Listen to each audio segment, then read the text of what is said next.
Hello friends, Praveen this side. इस video में हम इवेंट्स देखेंगे। जैसे 4G में इवेंट्स रहते थे ना, हैंडओवर्स के लिए। जैसे कि बहुत सारे वहाँ A1 इवेंट्स थे, A इवेंट्स और B इवेंट्स भी थी। ठीक है, 4G में। वैसे ही सेम 5G में भी इवेंट्स हैं। तो क्या डिफरेंसेस है 4G और 5G के इवेंट्स में, या फिर सेम है, वो हम इस वीडियो में देखेंगे। और इवेंट्स अगर आया है दैट मीन्स हैंडओवर आया है। ठीक है, तो इवेंट्स कहाँ काम आते हैं? जब भी हैंडओवर होता है वहाँ पे इवेंट काम आते हैं। ठीक है, तो ये वीडियो नंबर पार्ट 3 है हैंडओवर का, जिसमें हमने पार्ट 1 में N2 हैंडओवर, फिर X2 हैंडओवर, और फिर ये पार्ट 3 में इवेंट्स देखेंगे। तो चलो पहले डेफिनेशन पढ़ते हैं और फिर आगे बढ़ते हैं।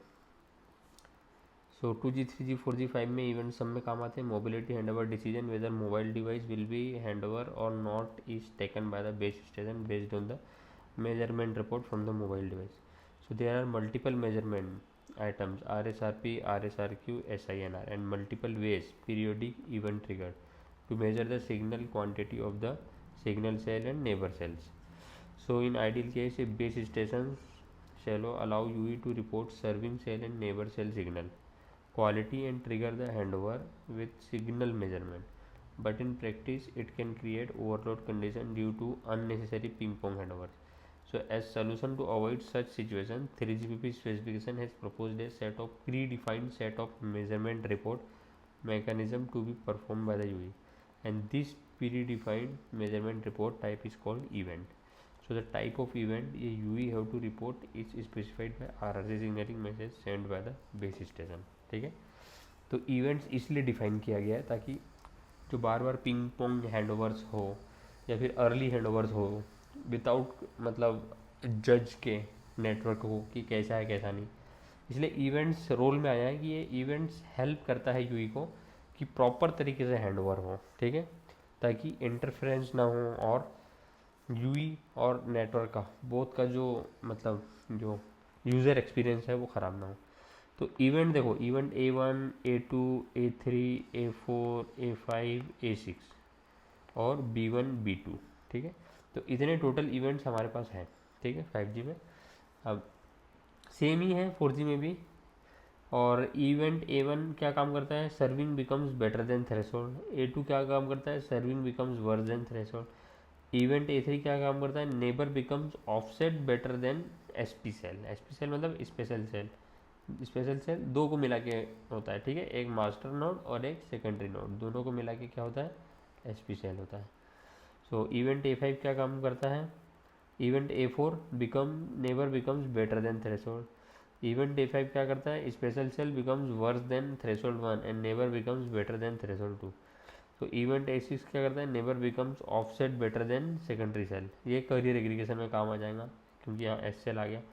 इवेंट B1 क्या काम करता है? Inter RAT neighbour becomes better than threshold. और event B2 P cell becomes worse than threshold 1 and internet neighbors becomes better than threshold 2। ठीक है, और ये जो B1 में जो इवेंट है ये कहाँ काम आता है? ये जब एस जी नोड भी हम ऐड करते हैं, किसमें? NSA में। LT एक्सेप्ट के बाद में जब हम जी नोड भी लैग ऐड करते हैं तो वहाँ पे B1 काम आता है। So if we closely observe this event, we can categorize them A to A6 as same rate and B1 B2 का inter rate है। ठीक है, so UE keeps on measuring serving cell and neighbors report quantity and validate it with the threshold or offset defined in report configuration. So the report quantity, the trigger for event can be RSRP, RSRQ और SINR। ठीक है, ये इसका base line है, मतलब ये सब major करके इवेंट लेता है। ये इसकी कुछ रेंज है कि इवेंट ये जो पैरामीटर है वो कौन से पैरामीटर यूज़ कर सकते हैं। वैसे ही ये जो कैटेगरी है सबकी अलग अलग है। ठीक है, क्या क्या यूज़ कर सकते हैं, तो उसकी ये रेंज है बेसिकली। ठीक है, इसको याद नहीं रखोगे तो भी चलेगा, कोई खास नहीं है। तो इवेंट अगर A1 की बात करें सबसे पहले हम, ठीक है, तो क्या होता है? Serving becomes better than threshold. ठीक है, तो ये क्या बोलता है? Event A1 is triggered when the serving cell becomes better than the threshold, so it is typically used to cancel an ongoing handler procedure. This may be required if a UE moves towards cell edge and triggers a mobility procedure. but then subsequent moves back into good coverage before the mobility procedure is completed. So following figure and equation shows the trigger and cancel condition. तो मतलब ये बोलने का मतलब ये है इसका event table का, serving becomes better than threshold. जो करंट सेल पे लैच है वो ऑलरेडी बेस्ट है, तो दूसरे सेल में जाने की ज़रूरत नहीं है। तो ये जो सर्विंग सेल है ये यहाँ गया, अब यहाँ ये जैसे ख़राब होने लगा वैसे ये ट्रिगर कंडीशन यहाँ पे रेडी हो गई, ठीक है, कि इवेंट जो A1 था वो ट्रिगर हो गया, मतलब बाहर निकल गया उससे। फिर अगर कुछ देर के बाद सेल एज में रहा वो, लेकिन फिर से वापस उसका RSRP अच्छा हो गया, तो ये फिर से जो इवेंट A1 थ्रेशोल्ड है वो थ्रेशोल्ड के अंदर में आ गया, ठीक है।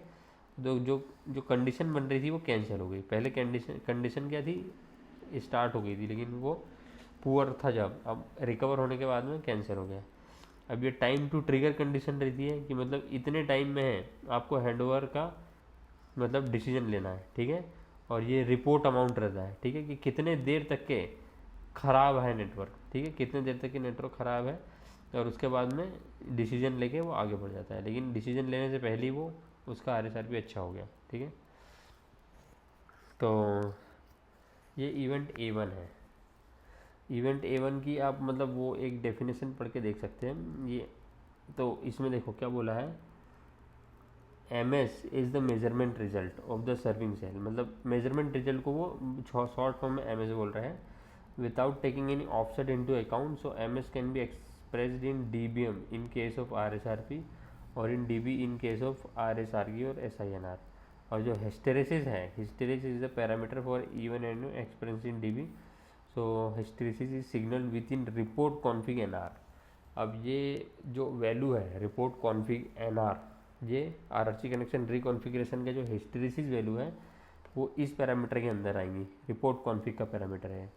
Value between 0 and 30, actual value in DB can be obtain by multiplying by 0.5 with the signal value. So example signal value is 5 है तो हिस्टेरेसिस 0.5 अप्लाई होगी 0.5 DB तक के, मतलब और एक्स्ट्रा एक बफर ये है समझ लो, बफर DB मिल गया हमको, तो हैंडओवर होने से पहले ये हिस्टेरेसिस भी अप्लाई हो जाती है। And thresh is the threshold parameter for this event. So A1 threshold is defined with report config NR and threshold is express in the same unit as MS। तो एक एग्जांपल दिया है यहाँ कि let's consider threshold for event A1 is configured as 85 dBm RSRP है, ठीक है, with hysteresis 1 dB दिया गया है। तो suppose serving cell measured -89 dB दिया, वो क्या था, कॉन्फिगर तो -85 dBm था, ठीक है, लेकिन जो एक्चुअल में RSRP है वो -89 dB आ गया। सो -89 और 1 dB, ठीक है, शुड बी ग्रेटर देन -85 के इसमें रहना चाहिए। ये फॉल्स कंडीशन है तो UE will not report event A1। Let's say now UE move toward cell centre and its RSRP condition is improved and measured value is about -83 है, ठीक है। और -83 अगर फिर से आ गया, ठीक है, तो ये ट्रू कंडीशन हो गई। सो UE will report event A1। फिर UE जो इवेंट A1 है वो ट्रिगर कर देगा। इवेंट A1 ट्रिगर हो गया मतलब उसी में रहेगा UE, ठीक है, लेकिन अगर वो ट्रिगर आउट ऑफ कंडीशन के बाहर चले गया तो हैंडओवर हो जाएगा। तो वैसे ही इवेंट A2 है, तो serving becomes worse than threshold है, ठीक है। तो ये basically event A2 is typically use to trigger a mobility procedure when a UE moves towards cell edge. So event A2 does not involve any neighbor cell measurement. So it may be used to trigger a blind mobility procedure or it may be used to trigger neighbor cell measurement, which can be used for a measurement based mobility procedure. So for example, the G0B may configure measurement gaps and interfrequency or inter-system measurements after event A2 has been triggered. So this approach means that the UE only need to complete the intra or inter frequency or the inter system measurements where coverage conditions are relatively poor and there is a high chance that a handover will be required.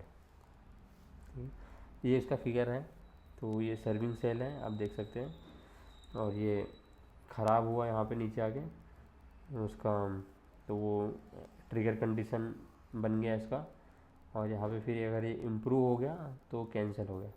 लेकिन ये अगर ख़राब अगर होती चले जाता है ऐसे इधर, तो फिर हैंडओवर के लिए अप्लाई हो जाता, वो ट्रिगर जो इवेंट A2 थ्रेशोल्ड है फिर उसमें वो मीट नहीं कर पाता, ठीक है। तो बेसिकली सब इवेंट्स के लिए वैसा ही है देखा जाए तो, ठीक है। यहाँ पे देखो एग्जांपल दिया है इसका, मैं एक बार दिखा देता हूँ आपको, इतना डीप में नहीं जाते हैं। इवेंट A3 क्या होता है, neighbour becomes offset better than SP cell, ठीक है। SP सेल क्या हुआ, स्पेशल सेल हुआ, तो ये सेकेंडरी सेल ग्रुप का पार्ट हो गया, और MCG का मतलब ये NSA का पार्ट हो गया, ठीक है।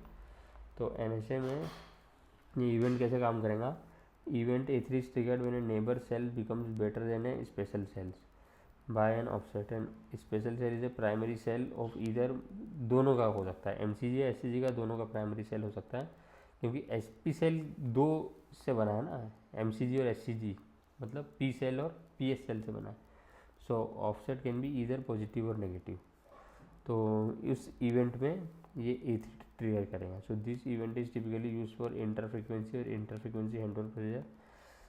When event A2 is triggered, the UE may be configured with measurement gaps to measure these interfrequency objects, and event A3 for interfrequency handover.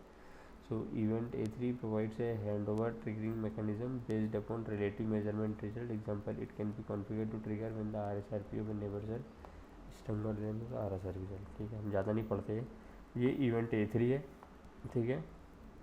इसमें दो सेल रहेंगे, ठीक है, ये सर्विंग सेल है और ये नेबर सेल है, ठीक है।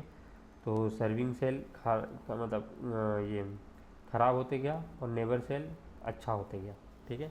तो इस केस में इवेंट A3 ट्रिगर होगा, और इसमें भी हिस्टेरेसिस अप्लाइड होगी, और कैंसिल कंडीशन और ट्रिगर कंडीशन दोनों इसमें भी बनेंगी, और A3 ऑफसेट में बने रहने के लिए उसको मतलब ये टाइम ड्यूरेशन देखना पड़ेगा। वैसे उसका ये एग्जांपल दिया गया है, देख सकते हो, ये भी एग्जांपल है। इवेंट A4 क्या करता है, event A4 neighbour becomes better than threshold, neighbour जैसे अच्छा होगा वैसे वहाँ पे हो जाएगा। तो इसमें भी ये नेबर सेल है, ठीक है, और जैसे बेटर होगा वैसे हैंडओवर होगा, एल्स ये कैंसिल होगा, ठीक है। अब डेफिनेशन पढ़ सकते हो, बहुत लंबा चौड़ा है ये थोड़ा सा, इसलिए मैं उतना कवर नहीं कर रहा हूँ। इवेंट A5 क्या होता है, SP cell becomes worse than threshold 1 and neighbour becomes better than the threshold 2। SP cell मतलब वही अपना MCG और SCG में से दोनों का कोई भी एक प्राइमरी सेल अगर थ्रेशोल्ड 1 से ख़राब हो रहा है, लेकिन नेबर सेल जो थ्रेशोल्ड 2 से वो अच्छा हो रहा है, ठीक है। तो ये एडवांस है, ये भी हमने कौन सा A3 या A2 या कुछ देखा था शायद, सिमिलर था आई थिंक, सॉरी A3 था वो, है ना। तो वैसा ही ये भी, ठीक है, बस इसमें दो थ्रेशोल्ड है, उसमें एक थ्रेशोल्ड था, इसमें दो थ्रेशोल्ड है, ये देखो इसमें थ्रेशोल्ड 1 है और थ्रेशोल्ड 2 है, ठीक है। बाकी सब कंडीशन वगैरह सब सेम रहेंगी। तो ये उसकी डेफिनेशन है। अब ये A6 तो उसमें काम आता है, जैसे हमको पता है किसमें, करियर एग्रीगेशन में। सो event A6 is triggered when a neighbor cell becomes better than a secondary cell by an offset, or the offset can be either positive or negative. So this measurement reporting event is applicable to carrier aggregation, that is connection which have secondary serving cell is additional to a primary serving cell. तो ये भी serving cell और neighbour cell दो cell रहेंगे इसमें, और trigger condition और cancel condition बनेंगे, हिस्टेरेसिस इसमें भी अप्लाई होगा, और A6 ऑफसेट इसमें रहेगा, ठीक है। तो A6 ऑफसेट किसके लिए रहता है, कोरियर एग्रीगेशन के लिए, ठीक है। ये उसका डेफिनेशन है, एग्जाम्पल है। अब B1 पे आ जाते हैं हम। तो B1 क्या होता है, inter RAT neighbour becomes better than the threshold. So ये क्या बोल रहा है, event B1 can be used for inter RAT handover procedure which does not depend upon the coverage of the serving cell. For example, in load balancing feature, take the decision to move a UE away from the NR due to a load condition rather than radio condition. So in this case, the UE only needs to verify that the target cell in other rate, example NT, is better than certain signal level threshold, can provide adequate coverage. तो ये basically ये handover का part हो गया, ठीक है, कि कैसे I RAT becomes better than the threshold हो गया, ठीक है। तो वो दूसरे इसमें जंप कर जाएगा, समझ लो 5G से 4G में या 4G से 3G में, उसके लिए काम आता है B1। ये उसका एग्जांपल दिया है। और बात करें लास्ट इवेंट की, तो ये है B2। ये बोल रहा है P cell becomes worse than threshold 1। P cell मतलब MCG का primary cell, master cell group का, and inter RAT neighbour becomes better than threshold 2। Inter RAT मतलब दूसरी टेक्नोलॉजी का जो नेबर है वो ज़्यादा अच्छा हो गया और पी सेल का ख़राब हो गया, तो ये भी इंटर रेट के लिए काम आता है, मतलब आई रेट में। So serving becomes worse than threshold and I RAT becomes better than the threshold. तो ये क्या बोल रहा है, event B2 is triggered when a primary serving cell becomes worse than the threshold 1 while a neighbor inter-rate cell becomes better than the threshold 2. So this can be used to trigger inter-rate mobility procedure when the primary serving cell becomes weak, or inter-system neighbor cell measurement are used to ensure that the target cell provides adequate coverage. ये भी internet के लिए होगा। Direct मतलब जो है technology ही change हो जाएंगी इसमें, और ये इसका एग्जाम्पल है।